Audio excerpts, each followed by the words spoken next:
back to my channel. I hope that you're doing well. Welcome to another video. I am very excited to be sharing with you my June wrap-up.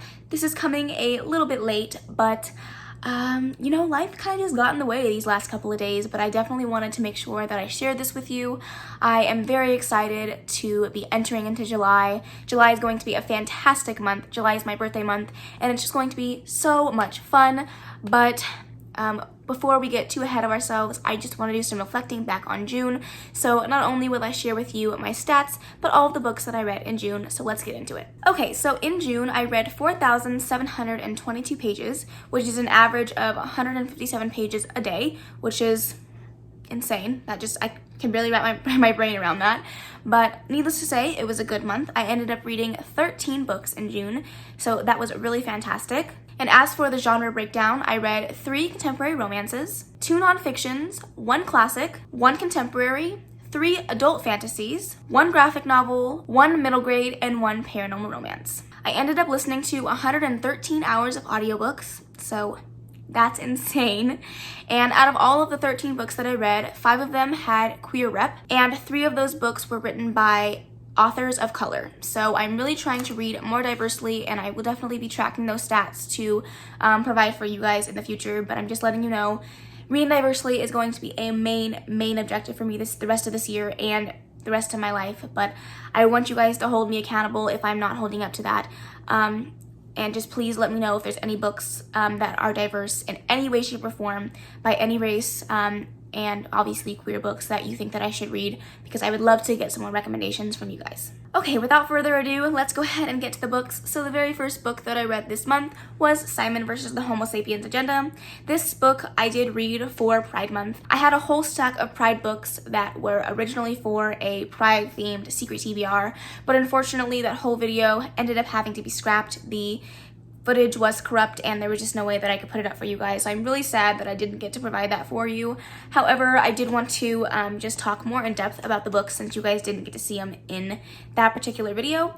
So the first book that I read for that reading vlog was Simon versus the Homo Sapiens Agenda. I ended up giving this a 4-star. I really enjoyed this book.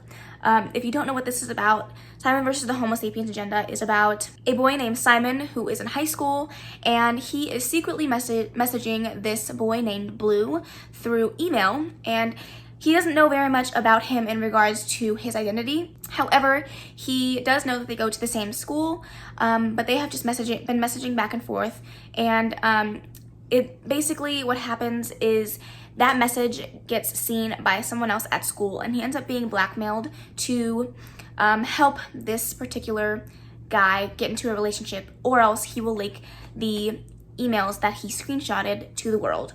And so this is very much a book about self-identity and friendship and coming out and falling in love, but it's also takes a very open stance on being forced out and forced into sharing your identity with people that you're not quite ready to share it with.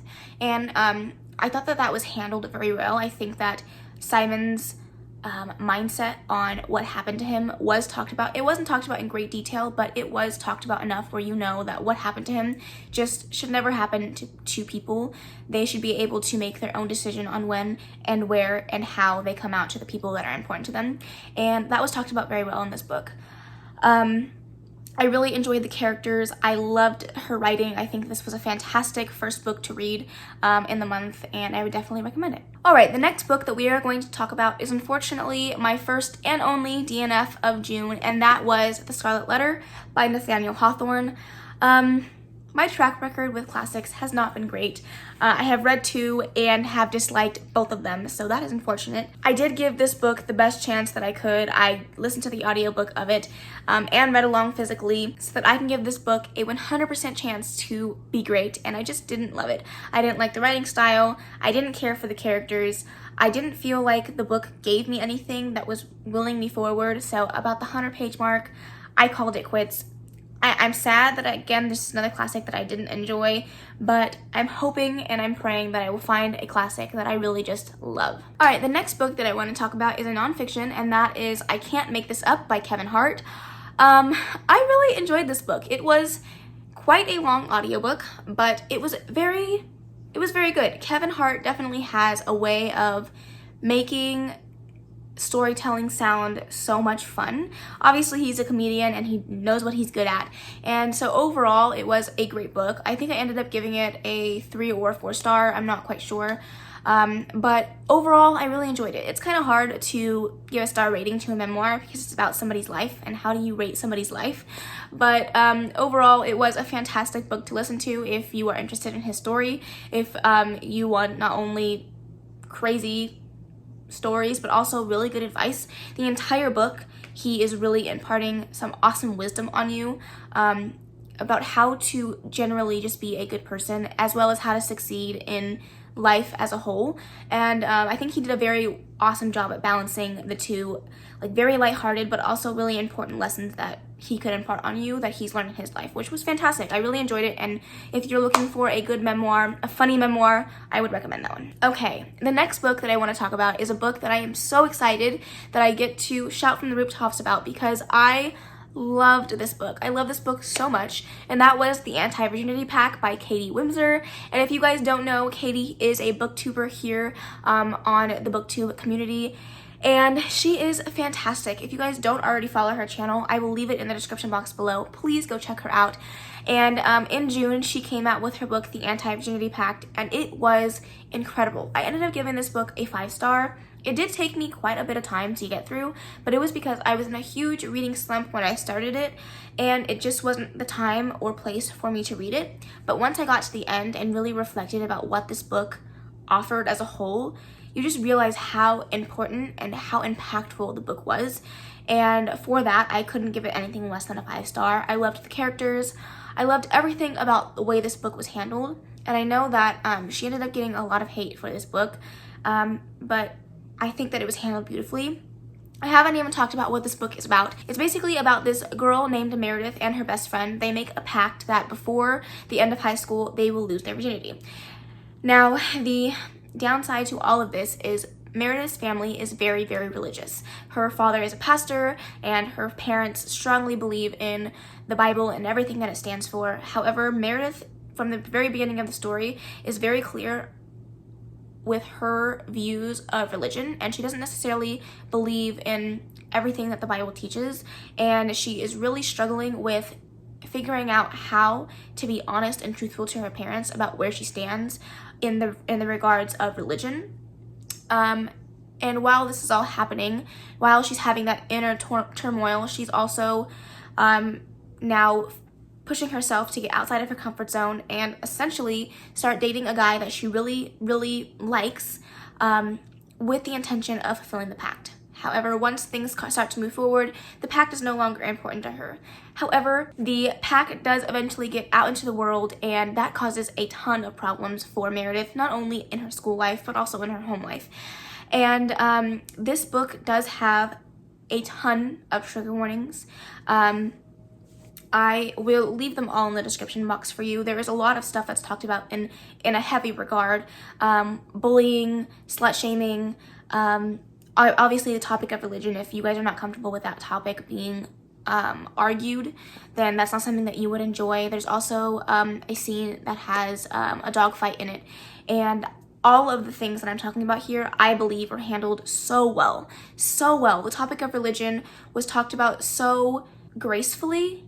And I really feel like as a person that has struggled with the concept of religion, I think that it was handled very well. I personally believe in God, but as a person who has struggled with that, I saw how relatable this book could be for a lot of people. I also want to point out that there is trigger warnings for attempted assault in this book, so please keep that in mind.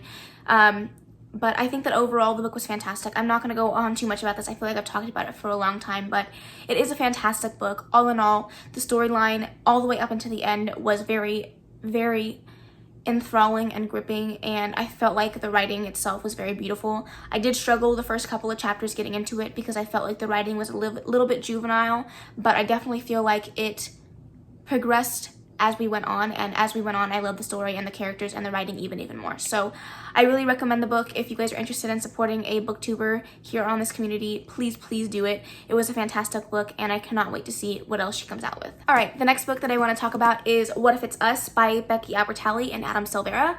This was a fantastic book as well. I ended up giving it a 3-star. I really enjoyed this book. This is a book about Ben and Arthur who meet randomly at a post office one day when one of the characters is dropping off a box of his old boyfriend's stuff to the post office to get sent out, and herein lies their story. It starts there and progresses into this crazy problem-filled relationship, and it seems like at every corner they are being stopped by something or someone, and they're really just trying to figure out, is this us? Like, is it us the reason that our relationship isn't working, or is there some way that we can make this relationship worth it and make it work? And it's a fantastic story about loving yourself and loving others and having acceptance for who people are, and also talks about, you know, sometimes you go through things in your life and that is very much carried into your relationships and how to overcome that. And I felt like this book talked about a lot of those things in a very graceful way.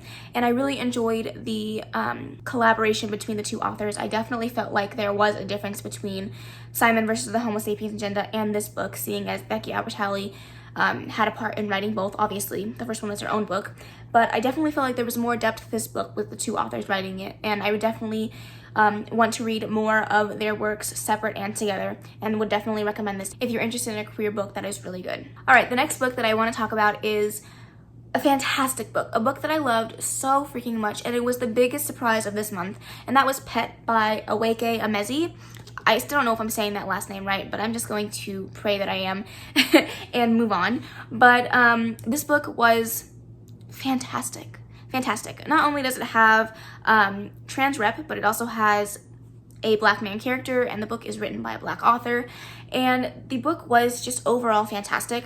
I really thought that the main portion of the story was going to be about this main character with trans representation. However, it was not a main focal point. It was mentioned a couple of times in the book so that you were very aware of that the character is trans, but it's not a main focal point of the book. This is about a girl named Jam who, through some events, ends up meeting a interesting creature named Pet, and Pet is determined to hunt down monsters that plague the city that they are in.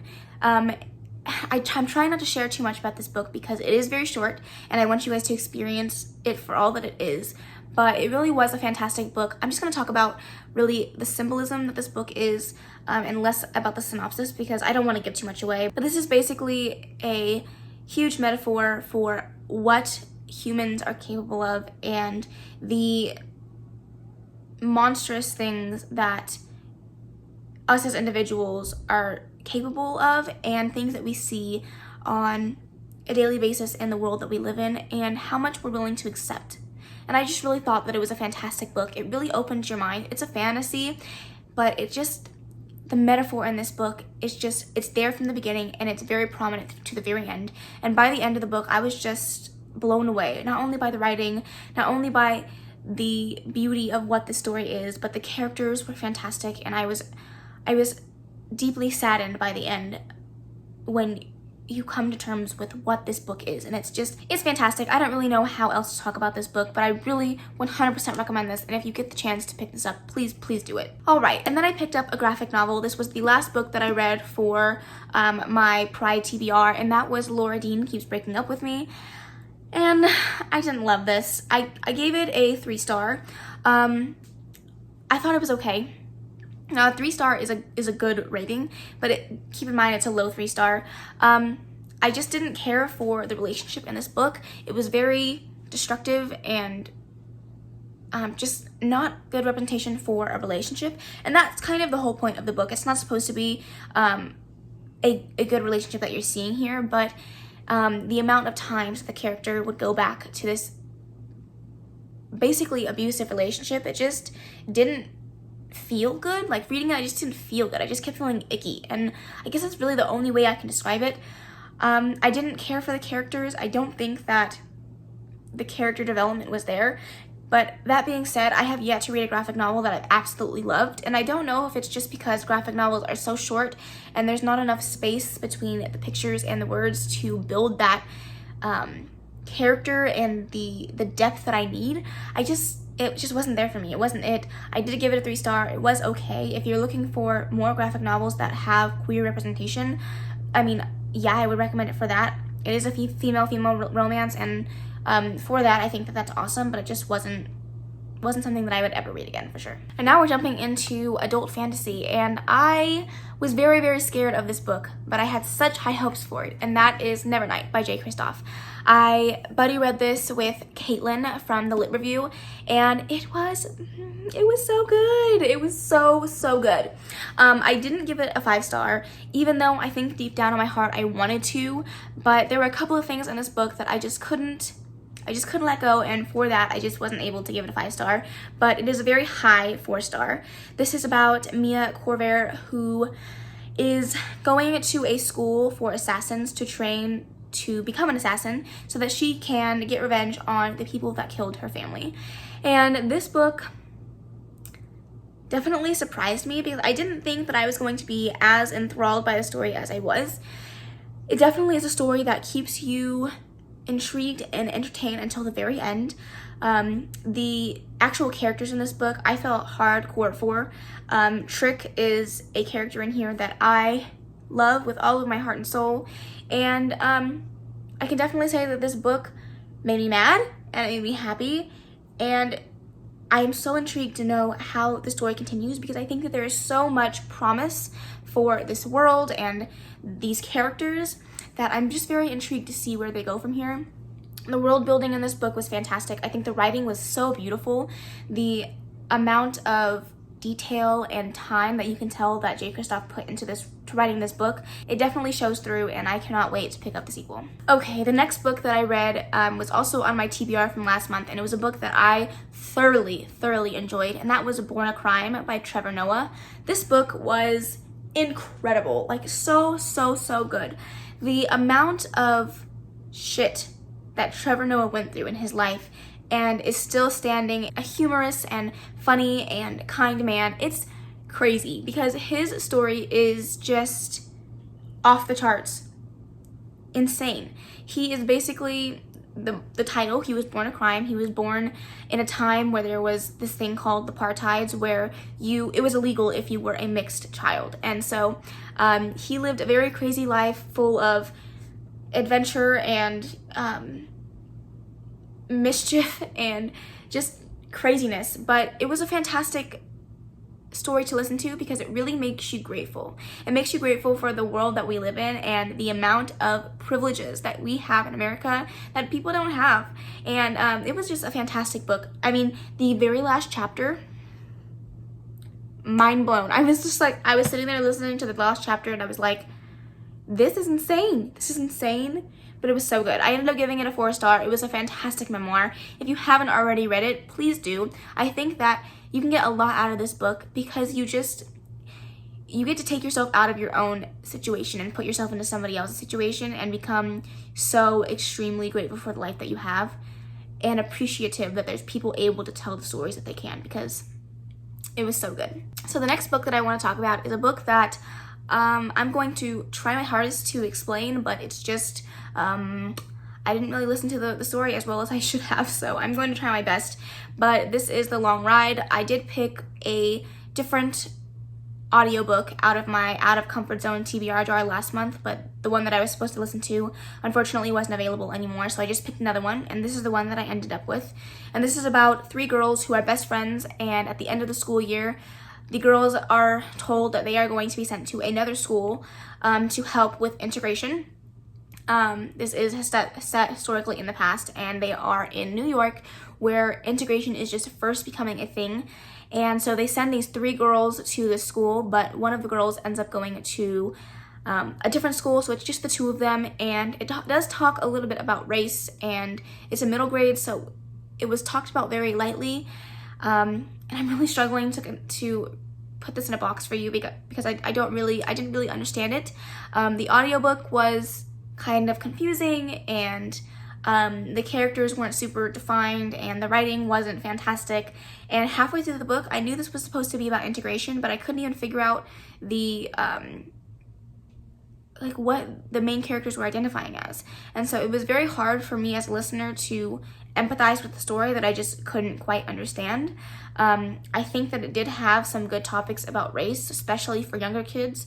And I think that if maybe I would have read it physically, it would have had a bigger impact on me, but the story just wasn't what I wanted it to be. And so unfortunately, I didn't love it. I gave it a 3-star because it did have some good information about race, but it just wasn't everything that it could have been. All right, the second to the last book that I read this month was Breaking Dawn, and I really enjoyed this book. I didn't think that I was going to love it as much as I thought that I was going to. Does that make sense? I thought that it wasn't going to be as good because I've given the Twilight series pretty much a 3-star all the way around. I think I gave Eclipse, or was that New Moon? I'm not sure. I gave one of them a 2-star.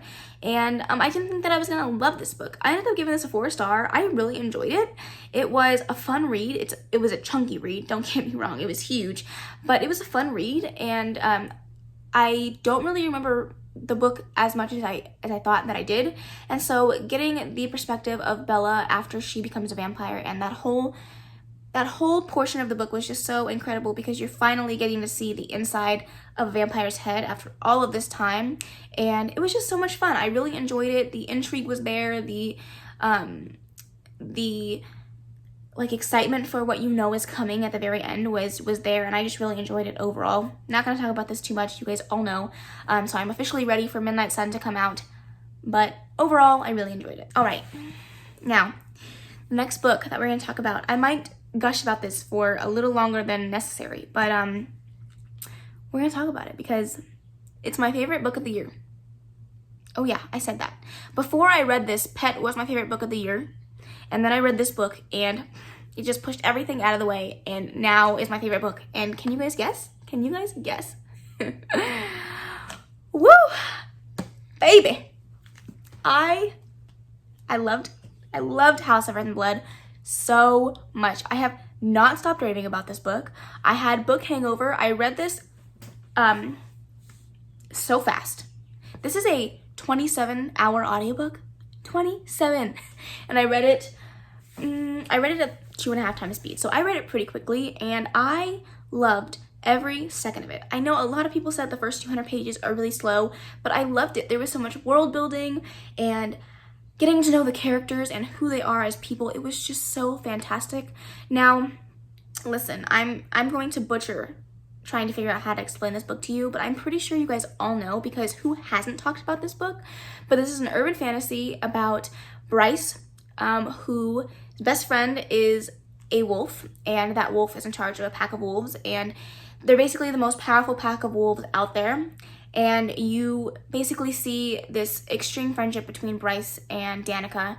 And this is not a spoiler, but one night Bryce comes home and Danica and the entire pack has been slaughtered. And it's 2 years later that the story is taking place and the murders start back up again. And they're trying to figure out who killed the pack and who is continuing on these murders.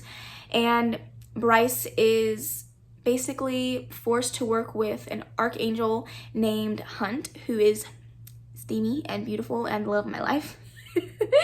But you just basically see their relationship evolve as they really work to solve this murder and figure out what happened to her best friend, she's still really hung up on after 2 years of her death, and she's really just trying to figure out how to continue to live her life and to find happiness in such a dark world. And it was a fantastic book.